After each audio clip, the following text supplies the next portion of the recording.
What's up guys, it's your boy Dorian here. So today I'm finally finishing the series on my channel where I give you the top 5 facts about all the heroes that are going to be in Captain America Civil War. So I've gone through the whole entire roster of Team Iron Man and Captain America. So if you haven't seen those videos, just make sure to click on the description and I'll have all the links provided for you so you can go ahead and catch up on that. But before we get started on Iron Man and Captain America, I just want to give a quick shout out to my girl Chloe Bennett. She actually tweeted me yesterday because I tweeted her during the Agents of S.H.I.E.L.D. episode because they live tweet, and so I tweeted her and she actually responded, which she didn't have to do, and that meant a lot to me because I really do love her and I love her character Daisy Johnson. So yeah, I just want to say thank you for that. I love you Daisy, or I mean Chloe, and I love the rest of the Agents of S.H.I.E.L.D. family, so yeah, let's go ahead and get started. Number 1, Iron Man joined the Guardians of the Galaxy team for a time. Before Guardians of the Galaxy became one of 2014's highest-grossing movies, Marvel relaunched their comic book series after years of keeping them on the shelf. However, sensing that fans might not be interested in the team without a big-name superhero alongside them, they added Iron Man to the roster. He didn't stick around for long, but his interactions with Star-Lord and Rocket Raccoon have left fans desperate to see them appear together on the big screen.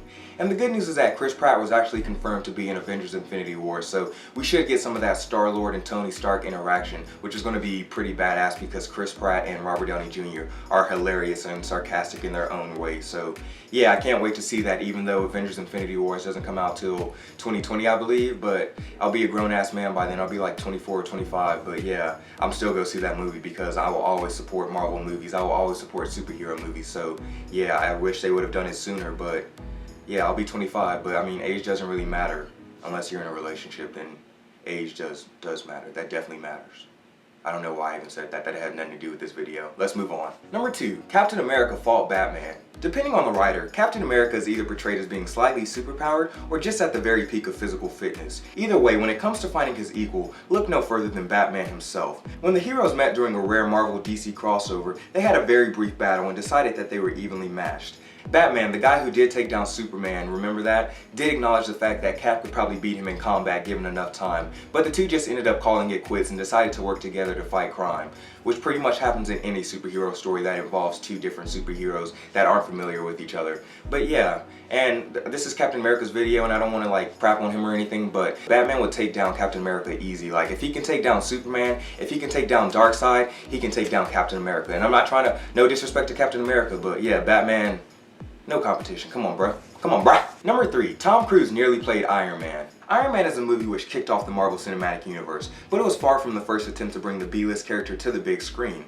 Quentin Tarantino was attached to write a version way back in 1999, while the Avengers director Joss Whedon also flirted with the idea in 2001.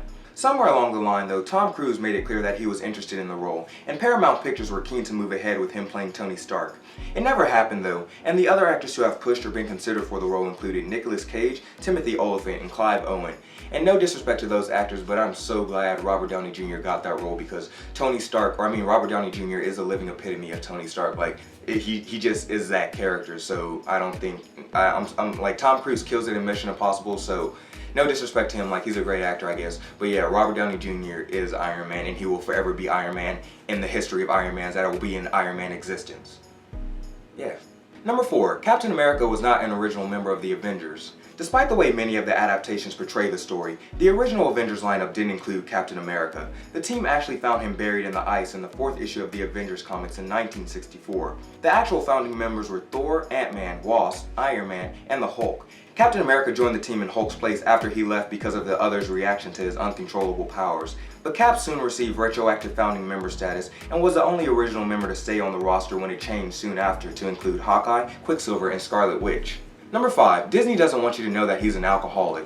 Glug glug glug glug glug, turn up, what up? I don't know why I did that, I'm sorry. If you've only ever seen Tony Stark in the movies, no one would blame you for not realizing that he has a serious drinking problem. It's something which Marvel has avoided dealing with despite the fact that they at least hinted at the idea during Iron Man 2. Shane Black actually wanted to adapt the Demon in the Bottle storyline for Iron Man 3, but Disney wouldn't allow it because of the large number of children who watch the Marvel movies. But in the comic books though, it's an issue which still occasionally comes up, especially as Tony has relapsed a few times over the years.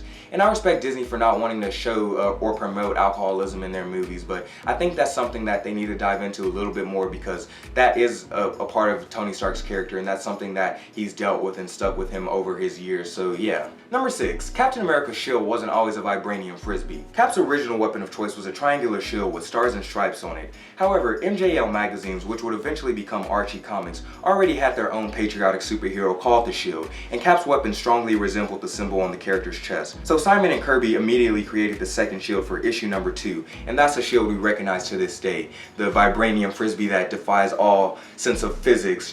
He just flings that bitch. He just like, ugh, damn. Like, he puts all his, how does that not hurt his shoulder? Like, my arm hurts now. Ow, shit, Cap. Like, he throws that mother lover too. Like, God, my arm actually really hurts. Number 7, Tony Stark was once made the Secretary of Defense. The big screen version of Tony Stark doesn't have the best relationship with the government, but in the comic books he was appointed as Secretary of Defense by the President. He takes on the role when the military starts trying to duplicate his Iron Man designs, and he manages to do that and still be an Avenger for over a year. Tony Stark was able to be an Avenger and the Secretary of Defense for over a year. Like, that's two really big jobs, and he was able to do both. So if he can do that, you can get up and go to class. I need to actually take my own advice because I never go to class. Why am I lying? I do. However, he was forced to resign during the events of Avengers Disassembled after launching into a drunken tirade against the Latvian ambassador at the UN. But in reality though, he was actually being controlled by an unbalanced Scarlet Witch. Shake my head, Scarlet. Scarlet Witch, you sneaky son of a.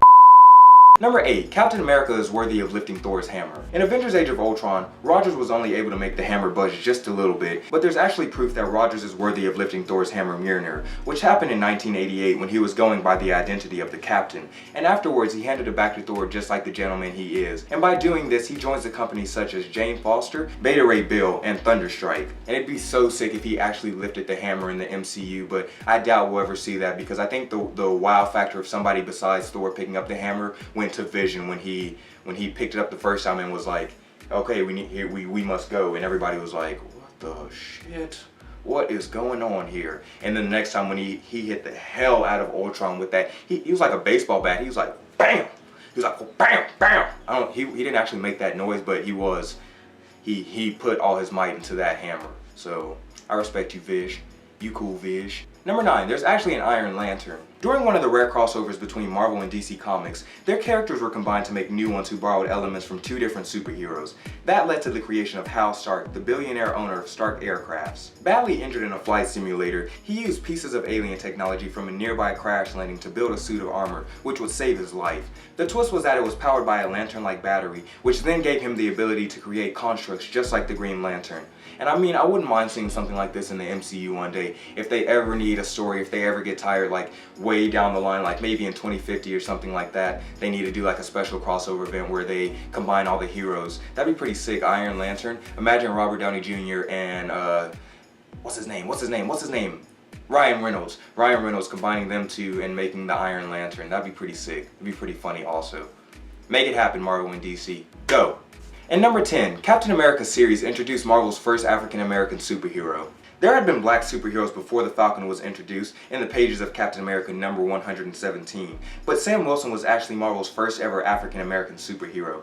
Despite initially clashing with Captain America, Sam was talked into becoming Steve's new partner, and the two fought side by side for years. They still do actually, and the Falcon has become Cap's best friend and closest confidant. His introduction also opened up the doors to some relevant political themed stories at the time, especially as America was finally beginning to embrace equal rights for minorities. And I really appreciate and love their dynamic that they have in the MCU because you can really tell that they have each other's back and that they're there for each other no matter what. Like, they would both take bullets for each other. Steve Rogers would probably like eat those bullets, but Sam would still take bullets for Captain America regardless, even if he would survive them. So I really enjoy their friendship and I can't wait to see more of it and see it evolve and grow more in the MCU. So yeah, but that's it guys for my top 10 facts on Captain America and Iron Man. I hope you guys enjoyed this video and I hope you guys enjoyed this overall series because I actually had a lot of fun doing it and giving you guys some facts that you might have not known. And if you did enjoy this video, make sure to hit that like button and also subscribe because a new subscriber is a new friend and I like making new friends because you guys are actually really awesome.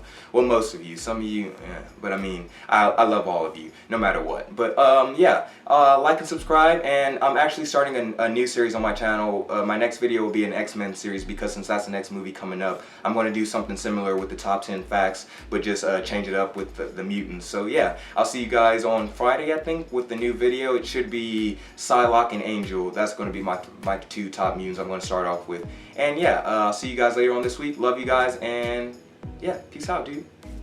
I can't say anything vulgar or inappropriate because my family watches my videos now, so I gotta keep it PG.